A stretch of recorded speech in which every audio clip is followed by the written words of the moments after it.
All right. It's preparing.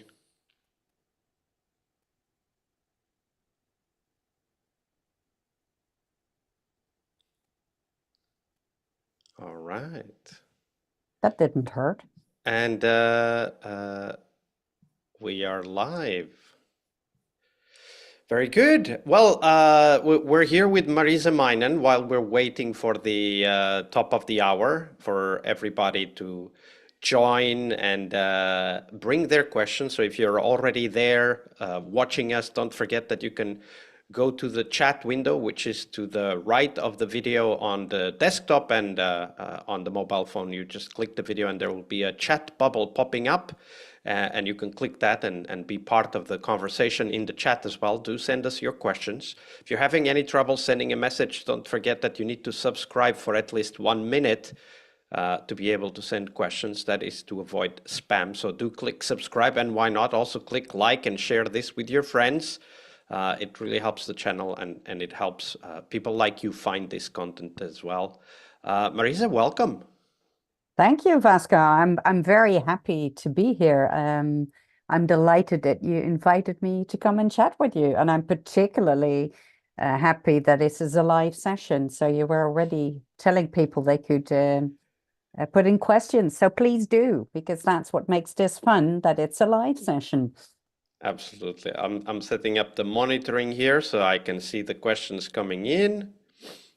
And we will be talking about rethinking product value. I really like the topic, especially because, of course, product value has been a topic in the summit this week already quite a few times. So it's been coming up. So we're gonna Well, glad to hear that. we're gonna explore that from the perspective of somebody who's committed and involved with the sustainability movement within the wider IT industry. We had quite a few sessions on sustainability. We had a session with Dinesh Garcia on Monday, another one with Scott Sivright. He's in the AI track, but he was talking about the initiative called the Green PO, so check that out as well. And you have been involved with the sustainability perspective for quite a while already as well, Maryse, right? Yeah, that's true.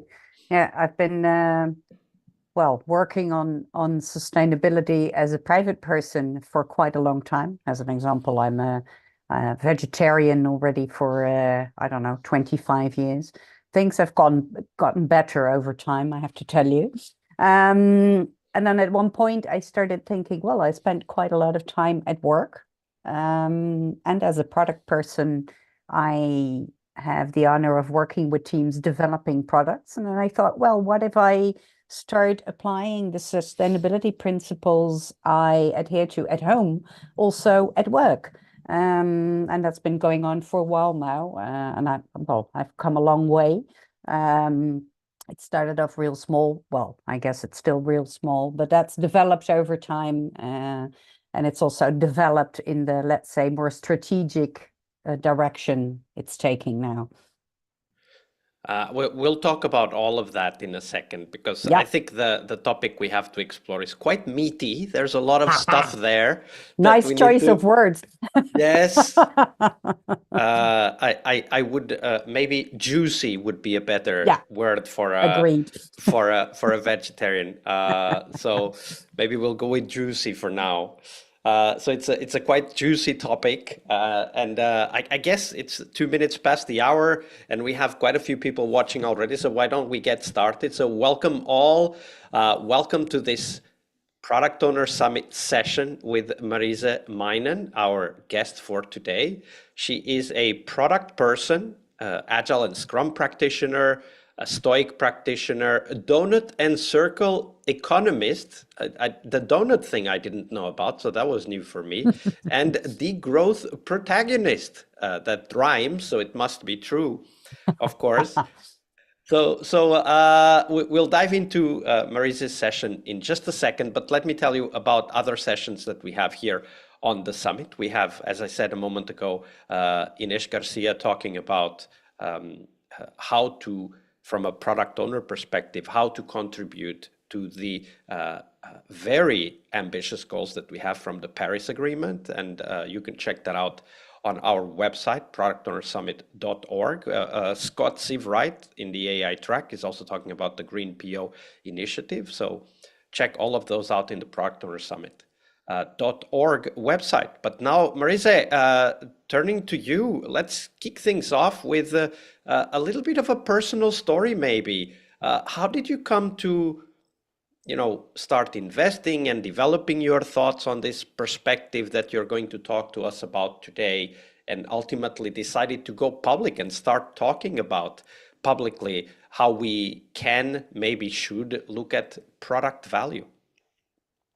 Well, thanks for that opening question, Vasco. It's actually quite selfish how I got into this, because at one point I have a daughter, now 13 years of age, and at one point I started wondering, well, the climate crisis is all around us. It doesn't matter how much you believe it actually is a climate crisis, but it's hard to deny that at least climate is changing. And then I thought, well, in another, I don't know how many years, maybe my daughter, or maybe she'll have children or not.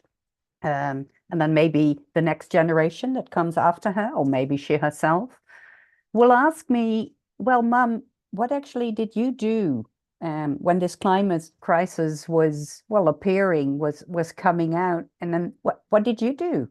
Did you sit back and relax, or did you have other people stand up for it and fight for it, or did you actually do something yourself?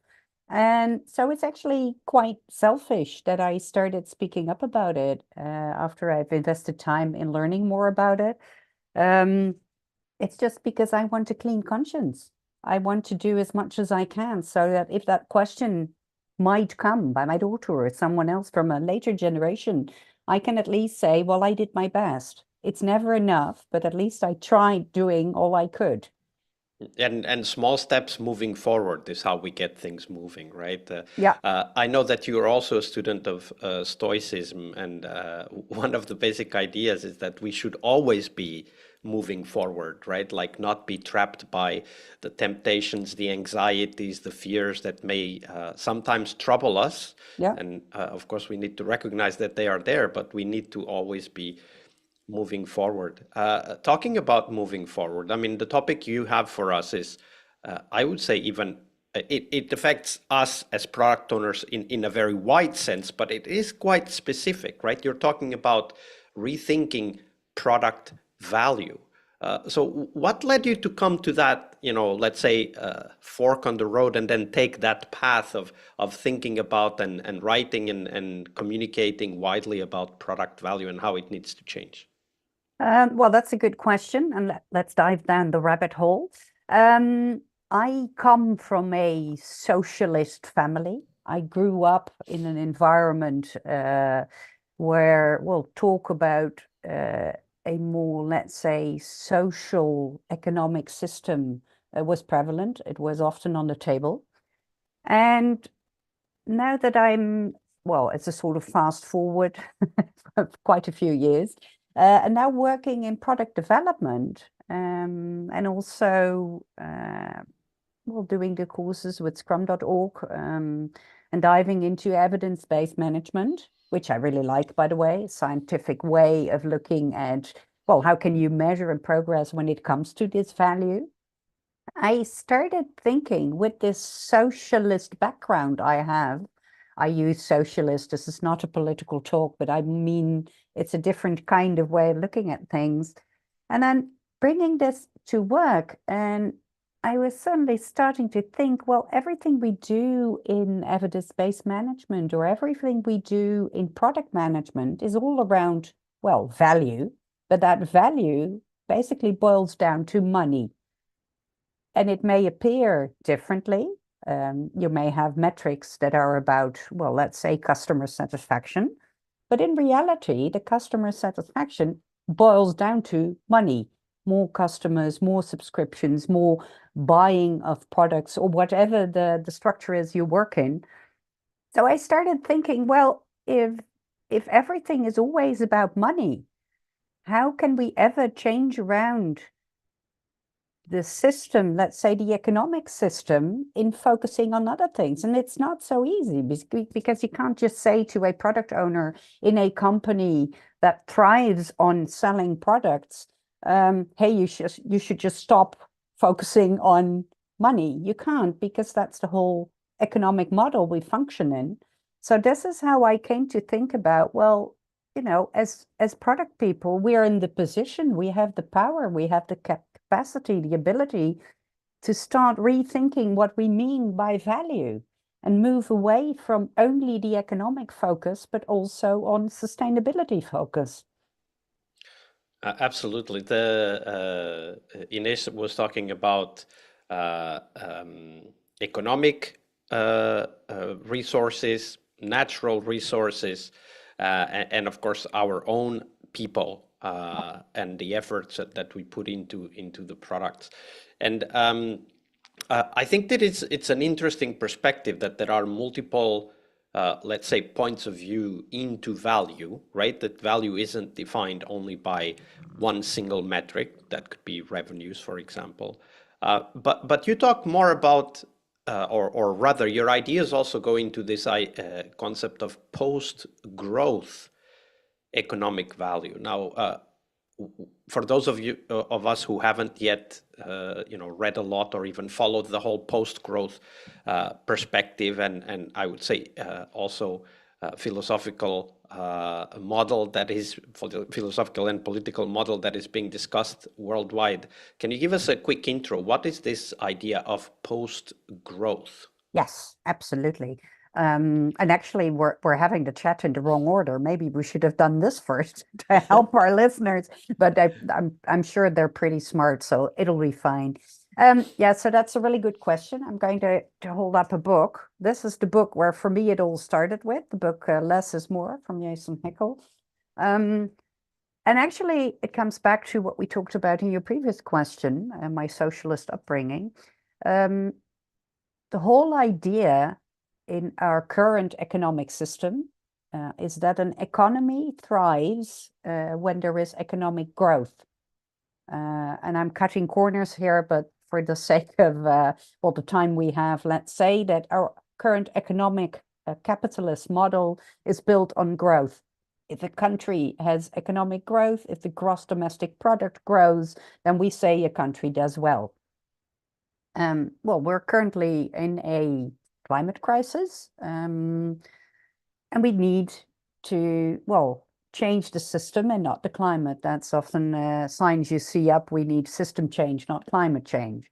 Now, how can you do that? There's many things you can do. You can look at emissions. You can look at getting plastic from the sea. There's lots of things you can do, and lots of things, well, I guess you should do. However, if we really want to change that system, we need to change the economic system. Now, and this is what this boils down to in, of course, a really short version. This is a summary of summaries. But post-growth means looking at systems for economy that move away from this continuous adagium of growth. So we try to move away from only monetary value, but also look at meaning of things, of another type of value. So basically the whole post-growth, and you hear degrowth and you hear green growth and whatever, it's all variations on the same idea. And as you mentioned, it's a political, philosophical, and also an economic idea, school of thought that, well, we need to find other ways. We need to uncover better ways of let's say, structuring this economic system. So that's what post-growth is about. Oh, I'm suddenly not hearing you anymore. There we go. That was the That's mute better. button. So let's turn this into more practical, let's call it metaphors or stories that you have to share with us. How does this post-growth value or economic and other value that we need to take in as product owners who care about sustainability and the environment, Can you give us an example of how that applies, maybe some story that you were part of, and what kind of questions did you go through, and how did you come out with from those questions? Like, what were the things that changed in your perspective of value for you as a product owner? Yeah. Good question, difficult to answer, but let me give it a try. And it's a difficult answer because this is not an easy thing. And it's also, and that's how we started off, it's strategic. Well, it is what a product person is supposed to do, right? We're trying to sort of influence the business outcome and the business value that we reach. So this really touches the core of what companies and organizations do. Um, so I have one example that isn't my own, but that really helps people understand what I'm trying to reach here. What I'd like us to move towards is a sports wear company, Houdini, and they're explicitly experimenting with this concept of growth in a different way as well. And they, for example, set an OKR, so an objective key result measure, on not on profit, but on more interactions with nature from the people who are buying their, let's say, sports jackets and sportswear, more interactions with nature, while at the same time not using more resources from planet Earth. So what it means is they really want to develop, well, they still want to make the same amount of clothes, not more. So they're explicitly not expanding what they're creating, but they would like the clothes to last longer. So people have more interactions with, let's say, a jacket, more interactions with nature, while they're still using the same amount of resources. So that is a beautiful example of let's say a business objective that breathes this degrowth idea, this post-growth idea. Now, more practical and more messy because I'm not the expert. I'm still growing and learning myself. But one of the things in circular economy, there's these principles of reuse, recycle. I'm sure a lot of people know these ideas. We could do a whole session on circular economy and circular principles for product management, but that's not what we're on about today. But one of these ideas in the circular economy is also that you could, sort of hold on to your products for a little longer. And I have a really practical example here. I'm a product person very often for infrastructure products. And one of the clients I had the honor of working with, they were really looking to improve their sustainability. And they also had servers, personally owned, well, not personally, but the company owned the servers. And this hardware needed to be replaced because its economic value had been done with. So after 3 years, they usually say, well, it's been paid for, the economic value is okay, so let's buy new ones. And then we explicitly looked at, well, if we don't buy new stuff now and we want to reduce the embedded carbon in the hardware that we have, I mean, we already had this hardware. And if it still functions okay, let's just hold on to the hardware for a while longer. So instead of a lifespan of 3 years, we extended the lifespan to 5 years, saying, well, and after 5 years, we'll have another look and see if we could even expand it to 7 years, depending on how they then function and what have you. So we sort of set a metric on lifespan of hardware and trying to hold on to the hardware as long as we can. And That's a great example that also brings up the aspect that it's not only about finding ways to create a sustainable business or even protect the environment, but it is also about how can we do it so that there's benefits for all of the people involved, yeah, right? Like what you just described is a great example where the company making that sustainable choice was also couping or getting an economic value of that decision. And Yeah. and I think that for us as product owners, it really is important to be able to think and to be creative in thinking about ways in which the putting the well-being and the welfare of the wider ecosystem also has a positive economic impact on the companies that we work with. Yeah, absolutely. Of course, this was also a let's say a shiny example.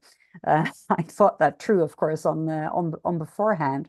It's not always this easy. It's not always so that sustainability is well, a sustainability choice is also delivering economic value, and this is actually, of course, what we're talking about.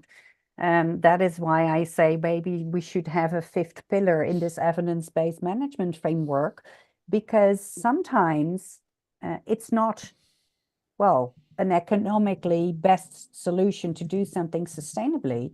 However, if we look at a longer future, if we look at next generations, well, in my opinion, it's quite simple. We have to make choices with sustainability in mind, even if that isn't of economic value. So this is why this whole post-growth or degrowth idea came in. Maybe we shouldn't always just look at economic value, even if it costs more. Well, if it's better for the planet or for our future generations, we still should.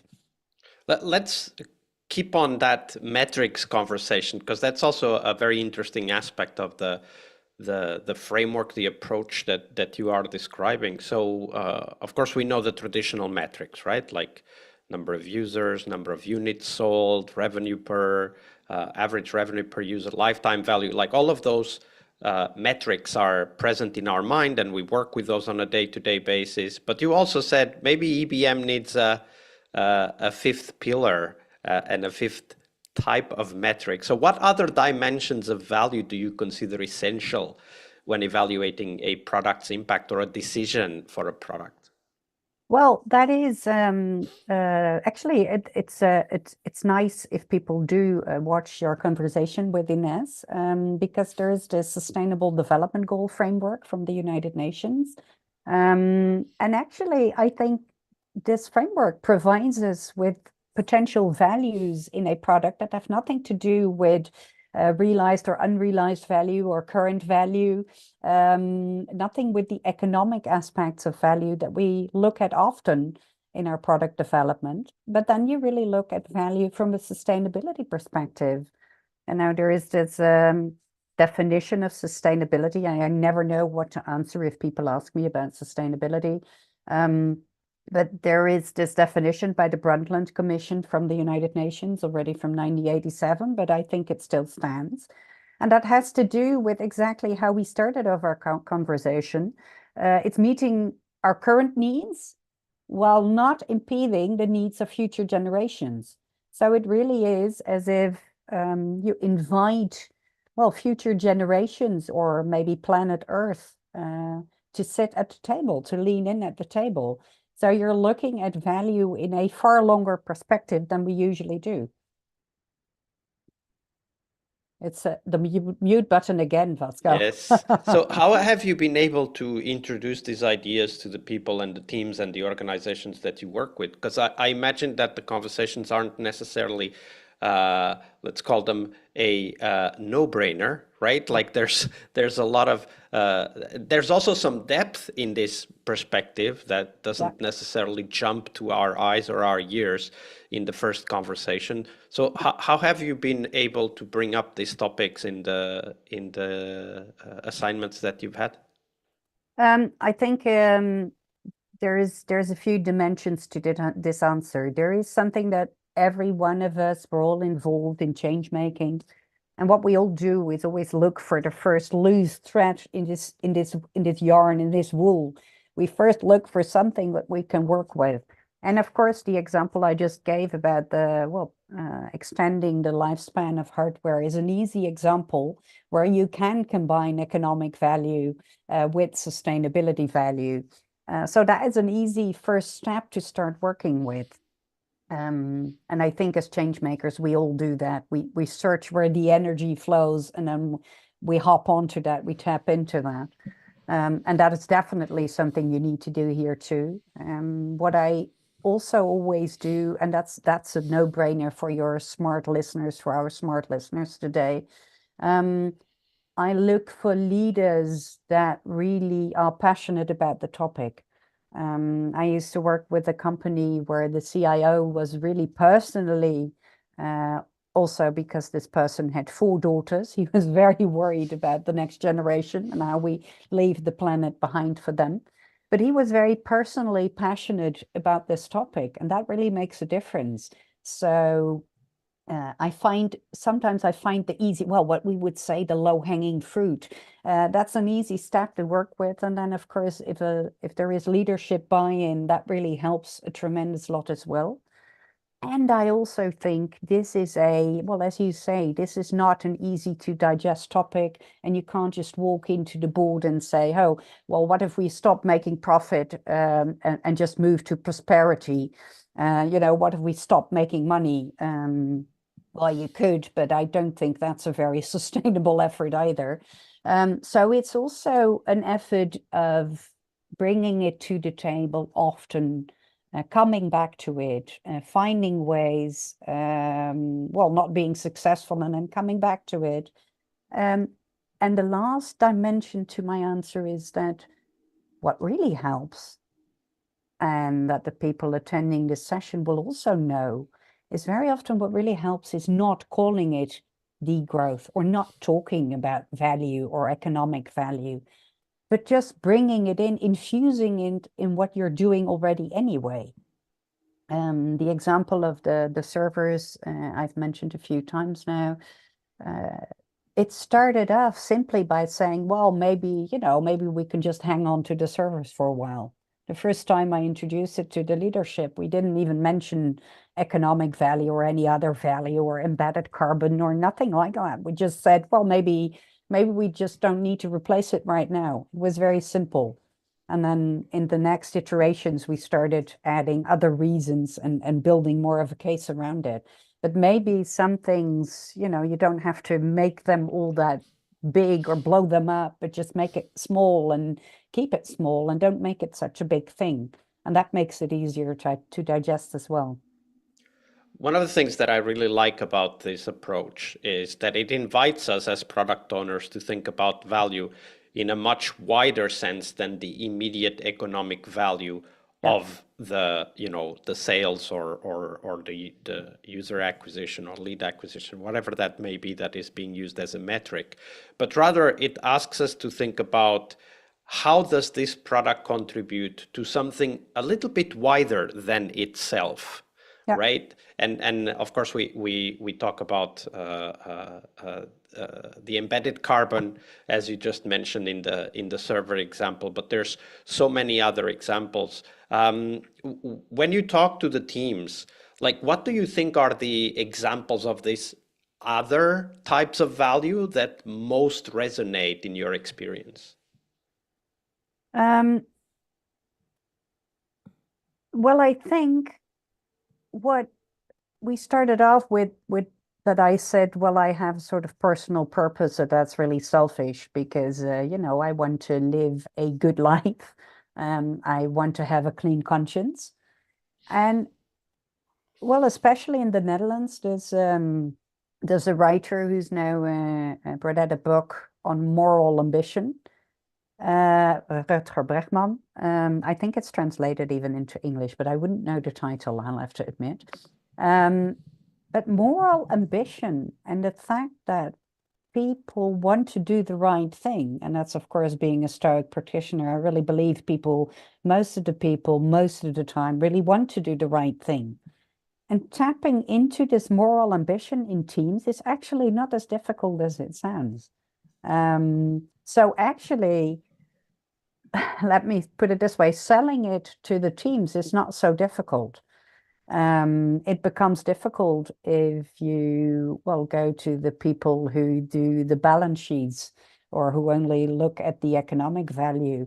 But for most of the teams I have the honor working with, it's not so difficult to explain to them that there is small things you can do that will have a huge impact on sustainability value on a longer term. And maybe because they have kids, but sometimes they don't, and they still think, well, they still feel the sort of, well, not pressure, but they still feel this ambition of leaving the world a bit of a better place. And maybe that's also because I often have the honor of working with developers, technical developers, who are into the "you ain't gonna need it" principle from XP.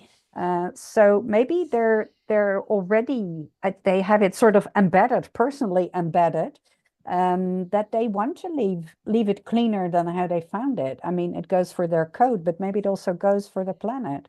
So it usually is not so difficult with teams, unless you tell them the big problem and the big hairy lemon that they need to squeeze. But if you make it down, if you make it small, if you break it down, that's usually not the challenge. The challenge is when you come to the accountants and the people who look at only the finance, who have are actually, well, usually a bit further away from the value creation. Yeah, I think that what you describe is also quite inspiring, right? Like we can bring like small things to the teams and have them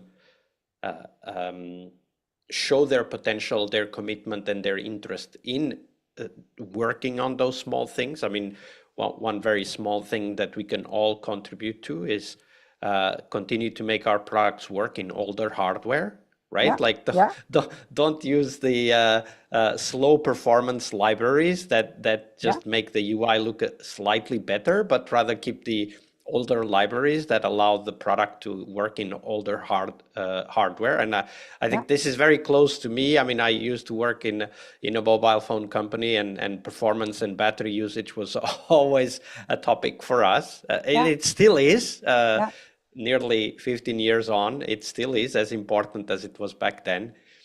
So I think those small things engineers can easily put their minds to and actually excel, right? Bring their skills and their energy into solving those challenges. yeah, absolutely. Yeah. Yeah, that's just my real life experience that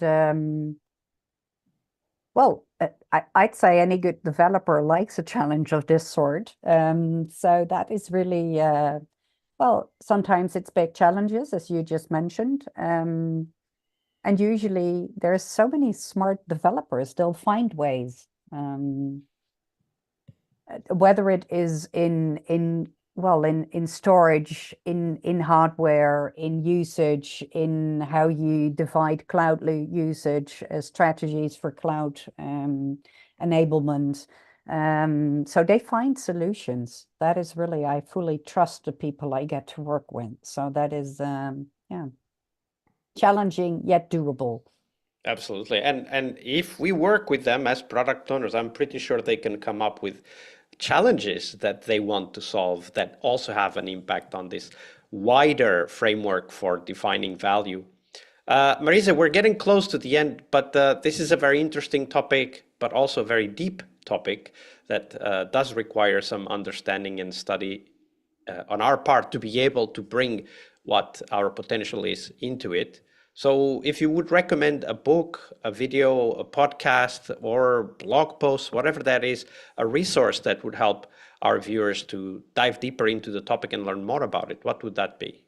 Well, that was already the spoiler alert earlier on, of course, but the Less is More book from Jason Hickel really is the best book around when it comes to degrowth, or at least other options than only endless growth in the economic sense of the word.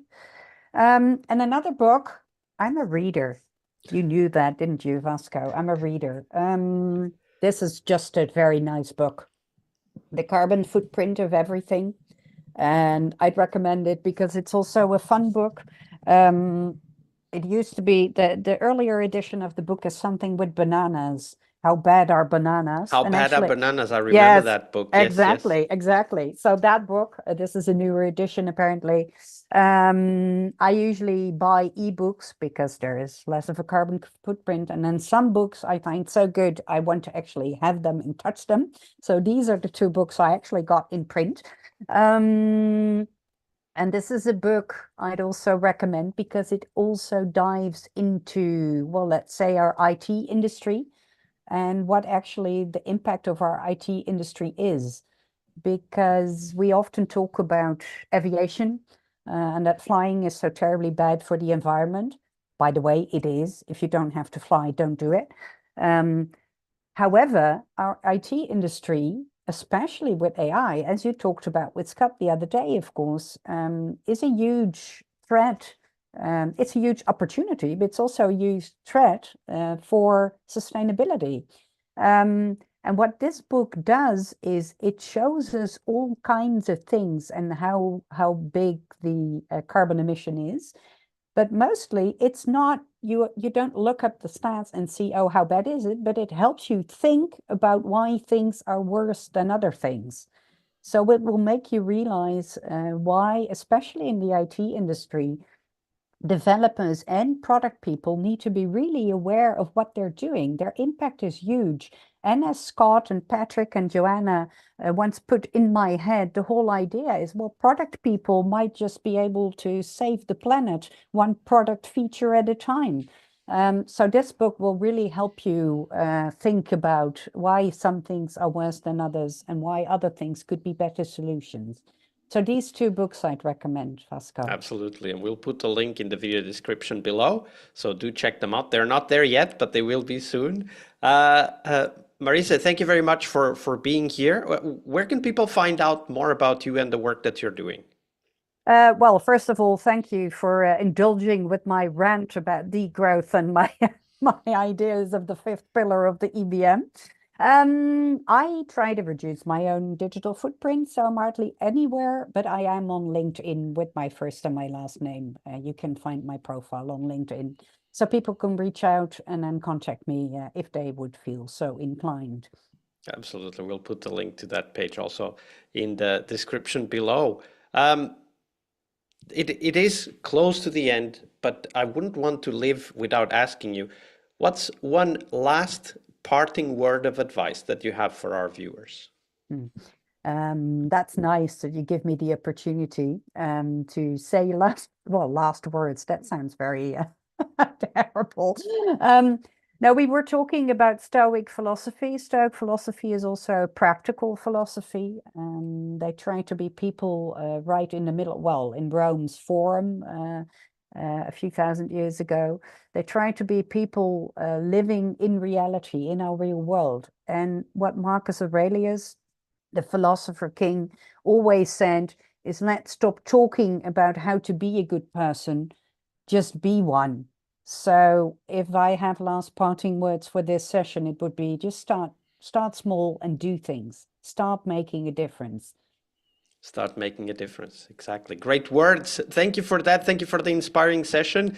Maryse, it's been a pleasure. Thank you for your generosity with your time and your knowledge. Well, thank you.